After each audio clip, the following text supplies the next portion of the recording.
Vous considérez que la justice est laxiste dans ce pays et vous avez raison de le penser. 9 Français sur 10, dans un sondage CSA en janvier 2023, considéraient que la justice de ce pays était trop laxiste. Et le but de cette vidéo est de vous en apporter quelques exemples. Évidemment, cette liste est non exhaustive. Premier exemple frappant et absolument sidérant, surtout au vu de l'actualité, c'est cette affaire qui se déroule à Nantes il y a maintenant quelques mois.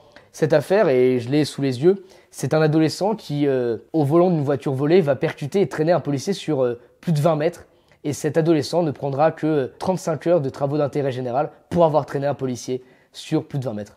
Exemple extrêmement violent, c'est ce magistrat à Dijon de 57 ans qui proposait sur Internet de vendre sa fille de 13 ans, pour la violer à des sites des réseaux pédocriminels. Cette peine, elle ne sera que de 2 ans de prison avec sursis. Ces 5 jeunes, c'est comme ça qu'on appelle désormais les délinquants et les racailles, ont dépouillé une vieille dame de 81 ans. Mais parmi ces 5 jeunes, un était en semi-liberté. Ce qui est important dans ce type d'affaires, c'est qu'on comprend bien que malgré une semi-liberté, malgré un bracelet, malgré du sursis, ces jeunes, avec des guillemets toujours, n'ont absolument rien à faire de la justice et savent qu'ils ne seront pas inquiétés. Et parce qu'il faut des exemples malheureusement qui nous touchent de plus près, j'ai évidemment, en faisant cette vidéo, pensé à ces militants aspergés d'essence dans l'Essonne par des individus arrivant en voiture. Ces personnes aspergeant nos militants d'essence ont été dispensés de procès. Dispensés de procès parce que visiblement ils n'avaient pas d'antécédents à leur casier judiciaire. Dispensés de procès, mais attention, en échange d'un stage de citoyenneté. C'est-à-dire que nos militants qui étaient donc des militants politiques ont été aspergés d'essence par des personnes qui en plus revenaient, n'ont pas été mises en procès et donc après un stage de citoyenneté où ils ont dû apprendre les couleurs, où ils ont dû apprendre ce qu'était la République ou la devise de la République, ces personnes-là sont en liberté, n'ont absolument aucune d'inscription à leur casier judiciaire après avoir tenté de brûler vif des militants politiques, ce qui ferait évidemment un énorme scandale si c'était dans l'autre sens. Ces exemples évidemment que je viens de vous donner sont extrêmement préoccupants, dramatiques. Et malheureusement, comme je l'ai dit au début de cette vidéo, c'est une liste non exhaustive.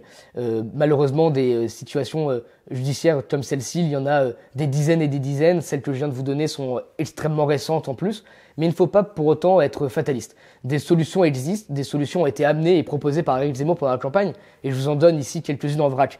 La première, évidemment, c'est la remise des peines planchées. La deuxième, c'est la suppression des juges d'application des peines, qui trop souvent permettent ce laxisme judiciaire. Et puis enfin, et c'est important de le rappeler, c'est que les peines prononcées soient les mêmes que les peines exécutées. Trop souvent, on annonce des peines, et puis finalement, elles ne sont pas exécutées. Finalement, les délinquants, les voyous sortent de prison plus tôt.